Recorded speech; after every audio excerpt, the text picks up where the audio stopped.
उत्तर प्रदेश की योगी सरकार राज्य में चल रहे गैर मान्यता प्राप्त स्कूलों पर कार्रवाई करने की तैयारी कर रही है। ये फैसला यूपी के कई जिलों में बिना मान्यता के चल रहे स्कूलों की शिकायतें मिलने के बाद लिया गया। लखीमपुर खीरी और संभल समेत यूपी के कई जिलों में गैर मान्यता वाले स्कूलों के चलाए जाने के मामले सामने आए हैं, जिन पर लगाम लगाने की तैयारी यूपी की योगी सरकार कर रही है।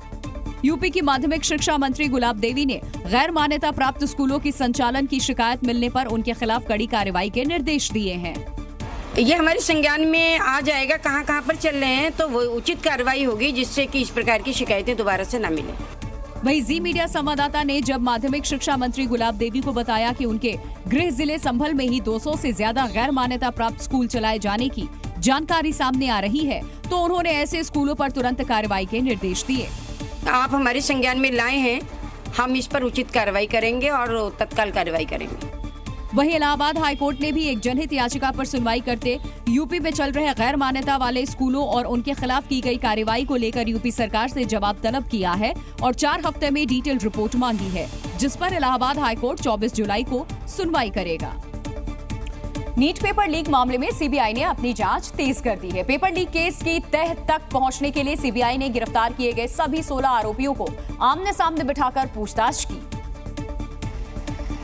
और इन 16 आरोपियों के मास्टरमाइंड संजीव मुखिया के करीबी रॉकी समेत वो 13 आरोपी भी शामिल थे, जिन्हें सीबीआई ने पटना की बेऊर जेल से रिमांड पर लिया था। सूत्रों से मिली जानकारी के मुताबिक सीबीआई ने इन सभी 16 आरोपियों को आमने सामने बिठाकर पूछताछ की और 8 घंटे लगातार आरोपियों से सवाल जवाब किए।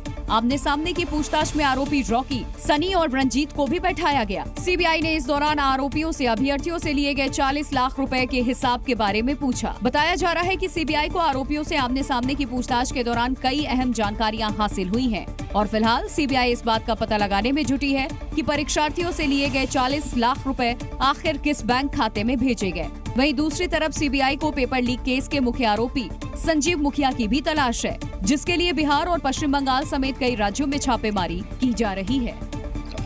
रामनगरी अयोध्या में चल रहे सबसे बड़े जादू समागम को लेकर के चलाई गई जी न्यूज की खबर का बड़ा असर हुआ है। जी न्यूज के खबर दिखाए जाने के बाद मंदिर परिसर में जादूगरी का कार्यक्रम नहीं हुआ और जादूगरों ने सिर्फ रामलला के दर्शन किए और बिना जादू दिखाए ही वापस लौट गए। दरअसल रामनगरी अयोध्या में भारतीय मैजिक कला ट्रस्ट ने एक जादू कार्यक्रम का आयोजन कराया था, जिसमें नेपाल, बांग्लादेश और श्रीलंका समेत दुनिया भर से करीब 225 जादूगर जमा हुए थे और राम मंदिर परिसर में जादू का प्रदर्शन कर वर्ल्ड रिकॉर्ड बनाने वाले थे। लेकिन अयोध्या के साधु संत खुलकर इस मैजिक शो के विरोध में उतर आए और जादूगरों पर जादू के जरिए जनता में भ्रम फैलाने का आरोप लगाया। जादू ऐसा गलत है और ये सब वामपंथी विचारधारा के लोग हैं, जनता के बीच में भ्रम फैलाते हैं जादू दिखाकर अपना, और यही जादूगर जो है देश को लूटने का काम कर रहे हैं, देश को बेचने का काम कर रहे हैं। राम मंदिर परिसर में जादू के कार्यक्रम का विरोध की खबर जी न्यूज पर दिखाए जाने के बाद मंदिर परिसर में जादू के कार्यक्रम को रद्द कर दिया गया और जादूगरों को केवल रामलला के दर्शन की अनुमति दी गई, जिसके बाद वो रामलला के दर्शन कर वापस लौट गए। देश की राजधानी दिल्ली में इन दिनों सब्जियों के दामों में आग लगी हुई है। सब्जियों के दाम आप जानेंगे तो हैरान रह जाएंगे, क्योंकि इसने आम लोगों के घरों का बजट बिगाड़ दिया है। कैसे, आप भी जरा जानिए। दरअसल दिल्ली में टमाटर 100 रुपए प्रति किलो इस वक्त बिक रहा है, वहीं हरी मिर्च 160 रुपए प्रति किलो मिल रही है। प्याज की बात करें तो ये 50 से 60 रुपए प्रति किलो बिक रहा है। आलू के दामों में भी बढ़ोतरी हुई है। आलू 40 से 50 रुपए प्रति किलो इस वक्त मिल रहा है मार्केट में। धनिया पत्ते की बात करें तो ये 300 रुपए प्रति किलो के हिसाब से बेचा जा रहा है।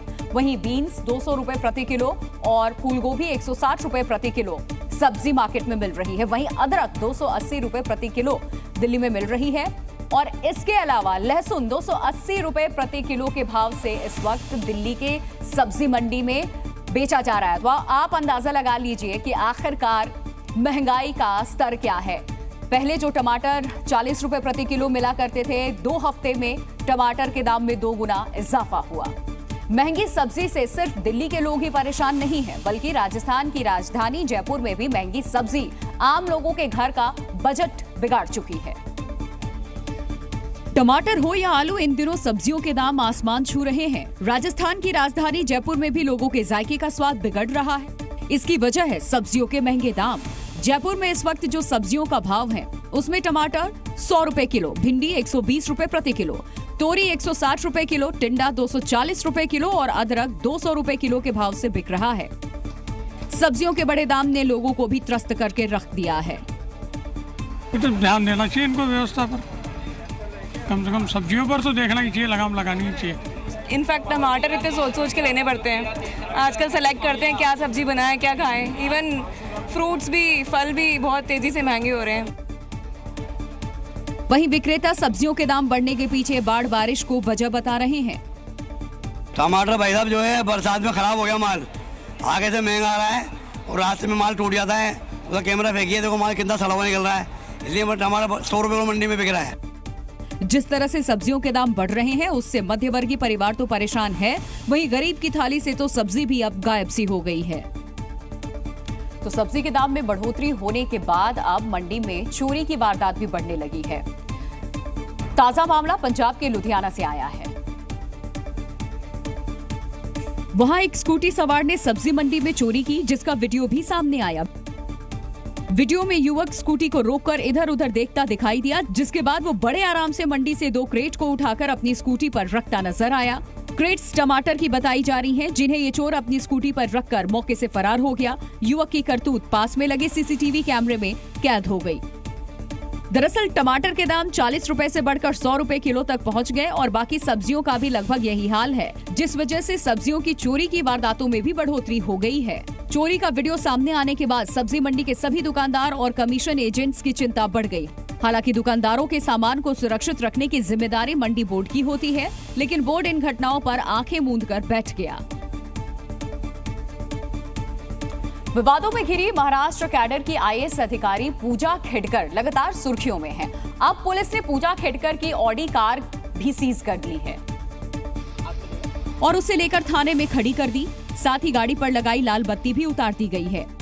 ये वही कार है जिस पर पूजा खेडकर पुणे कलेक्ट्रेट जाती थी। साथ ही खेडकर परिवार ने ऑडी गाड़ी चाबी भी पुलिस को सौंप दी है। पुलिस के मुताबिक पूजा खेडकर ने अभी तक गाड़ी के दस्तावेज नहीं दिए हैं। रिपोर्ट में ये भी दावा किया गया है कि पूजा खेडकर ने मानसिक बीमारी का प्रमाण पत्र भी जमा किया है, जो अहमदनगर जिला अस्पताल से जारी हुआ था।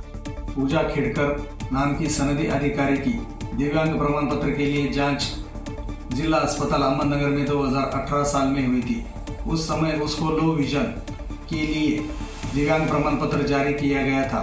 वापस जनवरी की 2021 में मेंटल इलनेस डिप्रेशन के लिए उसकी जांच हुई थी और दोनों सर्टिफिकेट मल्टीपल डिसेबिलिटी के तहत एक जगह करके उसको 2021 के जनवरी में डिसेबिलिटी सर्टिफिकेट दिया गया है। उधर पूजा खेडकर की मां पर भी पुलिस ने शिकंजा कस दिया है। हाथ में रिवॉल्वर लेकर के धमकी देने के मामले में पुलिस ने उनके घर पर नोटिस लगाया। पुलिस का आरोप है कि आईएएस पूजा खेडकर की मां मामले में जांच में सहयोग नहीं कर रही हैं, जिसके बाद पुलिस ने उनके घर पर नोटिस लगाया। ये नोटिस पूजा की मां मनोरमा खेडकर के लिए है, जिसमें पुलिस ने पूछा है क्यों ना उनकी बंदूक का लाइसेंस रद्द कर दिया जाए। दरअसल कुछ दिन पहले पूजा की मां का एक वीडियो वायरल हुआ था, जिसमें मनोरमा खेडकर हाथ में पिस्तौल लेकर किसी को धमका रही हैं। इस वीडियो में मनोरमा के साथ कुछ बाउंसर भी खड़े दिखाई दिए। उनके हाथों में भी बंदूक नजर आ रही है। शिकायत के आधार पर पुलिस ने केस दर्ज किया था और जांच कर रही है।